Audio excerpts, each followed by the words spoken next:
तर माझ्या हस्बंडला ॲक्च्युली हे करायचं होतं, ते तुमच्या थ्रूच माहिती आहे त्यांना करायचं होतं, पण त्यांना काही जॉबमुळे जमत नाही, काय नाही, ते टायमिंग त्यांना होत नाही आणि त्यांना काही कळतही नाही पहिली गोष्ट. तर त्यांनी मला सांगितलं तेव्हा की तू कर. तर होता विचार की करायचं, तर मी पण थोडेफार व्हिडिओज वगैरे बघायचे, पण भीती खूप वाटायची की स्टार्ट कसं करायचं, कारण काही नॉलेज नाही, काय नाही. आणि इन्व्हेस्टमेंटसाठी पण, कारण ते एकटेच जॉबला होते तेव्हा, तर तेही प्रॉब्लेम खूप होता आम्हाला.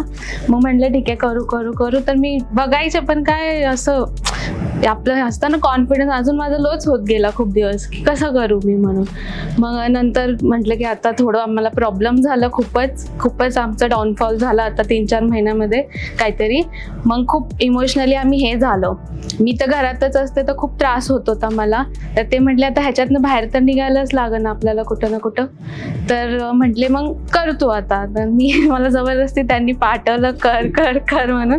मी आले इथं, पण आल्यावरती असं खरंच खूप कॉन्फिडन्स माझं बूस्ट झालं. आता असं वाटतं की इथंच करावं, आता काय दुसरं काय करायचंच नाही लाईफमध्ये, जॉब नको, काही नको. आणि बघून आता एवढं छान वाटलं ना मला सिरियसली, की काल जाऊन परत 10 वेळा ते वाचलं, हे ते, म्हणजे खूप बरं वाटलं मला ॲक्च्युली. आता ह्याच्यातच करिअर करायचं ठरवलं.